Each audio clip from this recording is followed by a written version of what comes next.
Hello, everyone. I'm here with Frank McIntosh.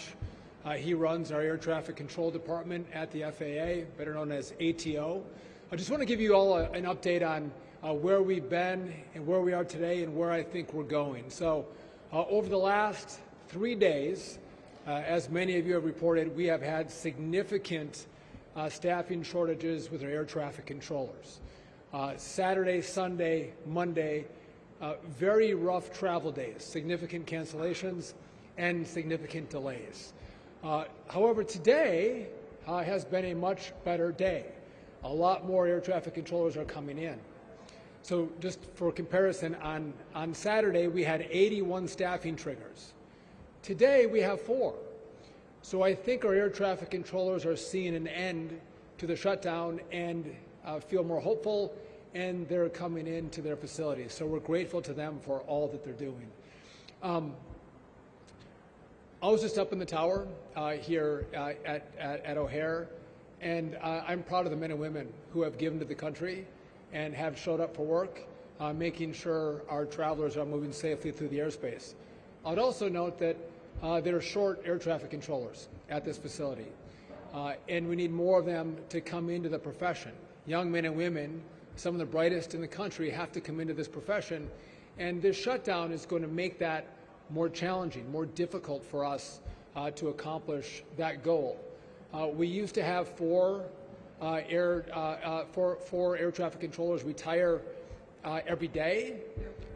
We now have 15 to 20 air traffic controllers retiring a day. So that's a problem. Long after you all finish covering the shutdown, we are going to be stuck dealing with this problem where we're about 2,000 controllers short, trying to make up that difference. We're going to do it. We're going to work on it, but that has been a problem of the shutdown. I mentioned I wanted air traffic controllers to come back to work. So to be clear, anywhere from 24 to 48 hours after the government opens, they're going to get a photo ID and 70% of their pay. So 70% of their pay comes within 24 to 48 hours. So I encourage all of them to come to work, to be patriots and help navigate the airspace effectively for the American people. The remaining 30%, I think, will come in about a week after the government opens. I want to say thank you to Senate Democrats, the 8 of them that voted to open up the government. That's critically important. This is now going to go to the House. I encourage every single Republican and Democrat to vote to open the government. And I don't want to be Chicken Little for you all. I'm going to give you what I see. So if the government doesn't open, if the House doesn't do its job, I've had questions about what happens for Thanksgiving. There's a lot of Thanksgiving travel. What's going to happen during that time frame? I'm going to tell you we are not going to get to Thanksgiving. You're going to see this Friday, Saturday, and Sunday. Big disruption thus far, massively more disruption as we come into the weekend if the government doesn't open. It is going to radically slow down. So the House has to do its work. And by the way, I'm very hopeful. It seems like they're in a good mood to come in and vote to open the government. And again, I hope they do that. We're going to take your questions in a moment, but I do want to let you hear from our acting ATO, head of our air traffic controllers, to talk about what he's seen. Then we'll come back and we'll take some of your questions. So, Frank. Good afternoon, and thank you, Mr. Secretary. But before I say anything else, I do want to thank the men and the women, the air traffic controllers, our supervisors, our technicians, our individuals that work at our FAA JTOC and Command Center who have kept this system running over unprecedented times, under unsure times of when the next paycheck's going to come and how they're going to make ends meet. And through it all, they kept everyone at this airport safe, as well as all the airports around the country. Mr. Secretary, I also want to thank you for visiting these facilities, spending time with our controllers and our technicians and our managers to understand the problem and to hear from them firsthand. I can't tell you how much it means to them to have a boss come and listen to that and listen to them and how we're going to get past this shutdown. From the Air Traffic Organization, we're extremely hopeful that we are on the eve of the shutdown. And the reason why I'm saying that is this past weekend, Friday, Saturday, and Sunday, witnessed 3 of the highest staffing trigger numbers out of the 4 that we've had on record during this shutdown. Out of these whole entire days, we've seen 3 staffing triggers, Friday, Saturday, and Sunday, that severely impacted the operation. Normally, what we will do is we'll put in ground delay programs that you'll see your flights being delayed. That's a normal protocol. This past weekend saw us put in airspace flow programs where we had to slow the entire country down, which forced massive cancellations and delays. This is not sustainable for our air traffic controllers, for our technicians, and for the American public. For our controllers who are working and worried about what's going to happen to them, rest assured, when the shutdown's over, they will be made whole, and they'll be made whole within a week. What's really important for us is getting back to business. And what I mean by that is Thanksgiving is coming up.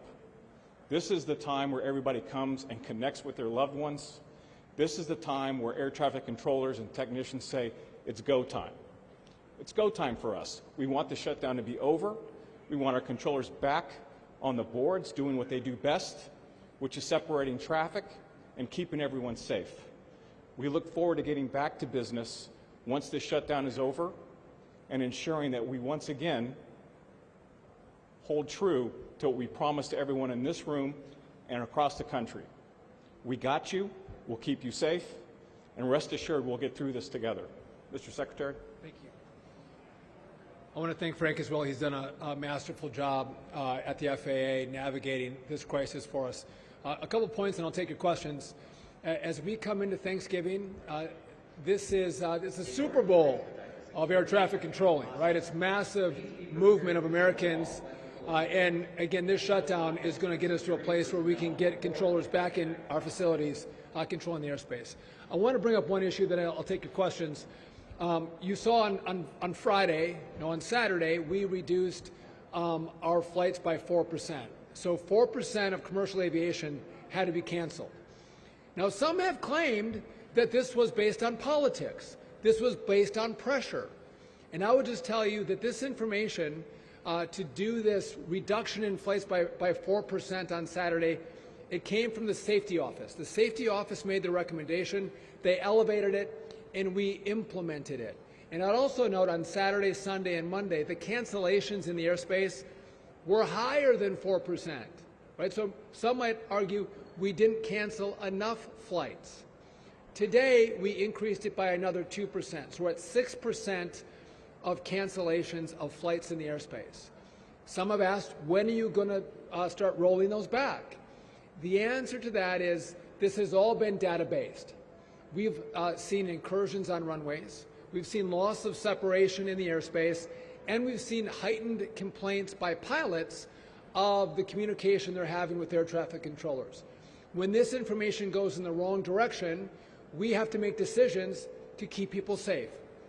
You all saw it with the DCA air crash. The last administration didn't see the 85 near misses that happened in that airspace. They didn't take action. They didn't look at the data. So we are going to look at the data and make the best decisions possible to keep the traveling public safe. That's what we've done. When that data changes, we're going to start taking down from 6, maybe we'll go to 4, 2, and get back to normal air travel. But I want to just clarify what we've done and why we've done it with the reduction of flights. And by the way, I think that by having a system-wide reduction where people and airlines can think through the cancellations, that's far safer than seeing hotspots around the country and random cancellations and delays. It leaves airplanes stuck at certain airports. It leaves crews stuck in other locations. It's way harder to manage. So we think this was the best approach to reduce the risk in the system and improve safety. So with that, happy to take your questions. Yes. I'm Alex Capriello with News Nation. You talked about loss of separation, essentially aircrafts in the sky getting too close for comfort. Can you expand a little bit about what the data shows, how close maybe some of these aircrafts are getting to each other, and then if this were to, God forbid, end in disaster, what you could say the DOT and the FAA is doing to prevent an aircraft fatality or something that really would be catastrophic? Yeah, so we didn't have near misses, but we did see the incursions of those separation requirements, right? When you have that, that's a sign of more risk in the system, which was one of the factors we looked at when we made this decision. Listen, you can walk outside. I can't guarantee your safety. You get in your car, I can't guarantee safety, but I have to look at the risk in this system, and then we have to make decisions based on that risk and based on that pressure. And that's what we've done here. And again, it's been a lot of conversations, a lot of analysis, and making the best decisions we can possible with the information we have, the controllers we have. But to be clear, we are concerned about people having flights delayed and having their flights canceled. That's a problem. But that is a secondary problem to safety. Safety is the number one issue. I want you to get safely to where you're flying. That is issue number one. And a quick follow-up, sir. Can you give us a timeline of what it might look like when the government does reopen to get things back to normal for the flying public and for the airports all across the country? That's a great question. So we're going to wait to see the data on our end before we take out the restrictions in travel, that 6% we have in place right now. But it depends on controllers coming back to work. Today's a good sign. We had 4 staffing triggers today. On Saturday, there were 81. I think Sunday was 53. So real issues in the last 3 days, but today looks better. And the House does their work tomorrow. I think we're well on our way to getting to more normal air travel, less delays and less cancellations. Yes? Hi, Miranda Davis, Bloomberg News. Earlier you mentioned that if the House does not vote or if the government does not reopen, there would be massive disruptions this weekend. Can you quantify that in terms of like a percentage of flights canceled? So I can't quantify, but in my conversations with the airlines and with the FAA and what we're seeing with air traffic controllers, we feel there are going to be significant issues in the airspace. To quantify it, I don't have a crystal ball for you, but I can tell you what we're seeing with all of our equities, there will be real disruption. Oh, I think it's going to be more than 10%. And I think we might find airlines that have to make decisions. Do they keep flying? If this doesn't open, you might have airlines that say, we're going to ground our planes. We're not going to fly anymore. That's how serious this is. Yes? Hi, Secretary Duffy. Casey Cronus with Fox 32. Can you respond to President Trump recommending a $10,000 bonus for air traffic controllers that have come to work during the shutdown? And then second, how do you plan to fill that gap of 2,000 air traffic controllers that you will need to when this is all done? Yeah, listen, President Trump, brilliant. Listen, the air traffic controllers who didn't miss a day, they came for every scheduled shift that they had. They should get a bonus. Now, I don't know how many they're going to be. We have to do that analysis. But I'm aligned with the president. We are going to pay them a bonus, and it'll be $10,000, depending on how many we have. They should come to the White House, and he should present them with their checks. They're patriots. We are grateful to them for the work that they've done. How do I make up the 2,000? So I was doing 2 things. I'm supercharging our air traffic control school, our academy, getting more young people to come in. From the time they apply to the time they get into the academy, I've truncated that. I'm paying them a bonus to come to the academy. We've kept paying the students at the academy a stipend to make sure the academy is still operational. We've done all those things, but we've seen that young people have been less willing to be air traffic controllers when they see they may not be paid. That's a problem.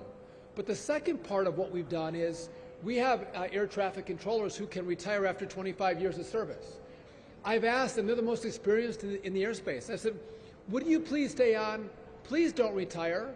I'll give you a 20% upfront cash bonus if you don't retire and you stay on the job.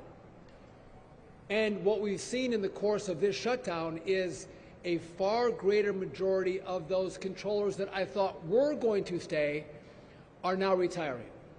So it makes my problem more difficult, it's more challenging, but we are going to get the Academy fully operational to get as many controllers into the airspace as possible to make up that differential. Yes? Thank you. Kind of the opposite. The president's also talked about penalizing some of these air traffic controllers who took sick time. So can you talk about what that plan would look like there? Well, my concern is for those air traffic controllers who, before they missed a paycheck, and we were in the shutdown, they decided on a continual basis not to show up for work. They don't know how long the shutdown was going to be. They hadn't missed a pay period, and they didn't come to work. I'm concerned about those controllers. I'm concerned about their dedication. I'm concerned about their patriotism. And so we haven't made a decision, but we are going to look at those controllers who continually made the decision not to show up for work. And again, we have to look at the data. I would just tell you, I'm trying to bring more air traffic controllers in. I'm not trying to take air traffic controllers out. But if we have controllers who systemically weren't doing their job, we will take action. Yes? Hi there, Maddie with CBS News. I wanted to ask how quickly will the air traffic controllers get paid once the government reopens? So how quickly will air traffic controllers get paid? So they'll be paid within 24 to 48 hours of the government opening. They'll get 70% of their back pay in that time frame, and then after, the remainder will be made up. I think it's about a week they'll get the remainder of the pay. So very quickly they're going to get money in their bank accounts. By the way, kudos to the Congress for doing this. It's important we get them paid very quickly. By the way, we talk about air traffic controllers. We have technicians in our towers that keep our very, very old equipment operational. They've been coming to work to make sure our equipment works. They've been moving without pay. We have a wide swath of people who are focused on safety. It might be trains, it might be certifying aircraft that have all come to work without pay. We talk about the air traffic controllers today because it impacts people's lives, but a lot of people have gone through long work weeks, haven't got paid. I'm grateful they're going to hopefully get paid if the House does their work. Yes? Hello, Secretary Duffy. Brona with WGN here in Chicago. You talked a lot about the cancellations and the delays, and I believe there are restrictions in place for the private jets as well. Did you fly here today in a private plane? If you could re-ask your question, I couldn't hear you over the loudspeaker. You talked a lot about the delays and the cancellations of the commercial flights, and I believe there are restrictions in place for private planes as well. Did you fly here today on a private plane? Did I fly here on a private? I wish. By the way, had I flown on a private plane, I would not have landed here at O'Hare because we have restrictions at LAX, Seattle, Denver, O'Hare, Boston, Newark, JFK, Atlanta, Dallas. You can't fly a private aircraft into those airports, the top 12. With some small exceptions to that rule, you can't fly a private aircraft. So no one's flying in here. But for those small exceptions. We've reduced private jet travel or general aviation by 10%, as well as if there are delays in the system, cancellations in the system, we've also put in restrictions that say commercial aircraft take a priority. The private jet travel would have to go to a different airport. So we are prioritizing the commercial traveler, the people who are coming through this airport. Now, I flew in on American Airlines from Wausau, Wisconsin today. I flew on Delta last night from D.C. So no, I'm a commercial flyer. Thank you. Just as a quick follow-up to that, I believe there are, I think I saw a figure of 1,700 plus private jets taking off yesterday alone around the country. What do you say to the people here who've been stranded for days in Chicago alone, who maybe don't have the means to fork over hundreds or thousands of dollars to do so? So listen, I'm not at war with private jets. If there's an airport that doesn't have shutdowns and delays and it's not one of my top airports, and they want to fly their private jets out of there, that's fine. Or you want to fly your little Cessna out of there, that's fine too. I'm concerned about the airports that have the major disruption. Right? So I'm not at war with anybody in aviation. I'm just trying to efficiently and effectively navigate the restrictions that we've had with air traffic controllers and make sure that commercial aviation is traveling well throughout the system, which would make sense. I think that's what anyone would do. Yes? Hey, Patrick with NBC5 Chicago. So just to clarify, you said if the government doesn't reopen, we could see more than 10% delays, and some airlines might even ground planes. Have you talked to airlines about that, or what are you basing that off of? I'm going to tell you that in the information that I have, you have significant disruption where you may find airlines that stop flying. Full stop. And what we see with our air traffic controllers, good day today, if the House doesn't pass this bill, I think you're going to look at Saturday, Sunday, and Monday as tiddlywinks. It was beautiful. It's going to get much worse than that. And we had talked about, and I had even mentioned, I think it would come at Thanksgiving. I don't think that's the case right now. I think it comes well before Thanksgiving. I think we would see that significant disruption coming this next weekend, maybe as early as Friday. And I think you're going to have airlines that make serious calculations about whether they continue to fly. Full stop. I'll do one more question, then I got to run. What are the next steps to getting them that technology? New technology for air traffic controllers. So I need $31.5 billion to do this build. The big, beautiful bill gave me $12.5 billion. So we're in the process of picking an integrator. No offense, Frank. The FAA does a great job at safety. They don't know how to build. So we're going to have an outside company manage the build. We're going to have radios, voice switches, new radar, new telecom. We have to switch from analog to digital. By the way, that's somewhat complicated to do that, especially while we keep the airspace operational. That's what we have the money for right now. I'm hopeful that the Congress is going to give me the rest of the money. This is bipartisan, by the way. Republicans and Democrats agree we need the money. When I get the rest of those dollars, we are going to work on what's called a common automation platform, basically the software that's going to run our airspace. It has to be brand new. It has to be developed, debugged, and then deployed. So that's going to take us longer than I think the 3-year period that we're on right now. And then the air traffic controllers, they need brand new equipment. You've seen the paper strips they use for flights. We're trying to move this to digital flight strips. Again, it's great 1985, 1993 equipment year.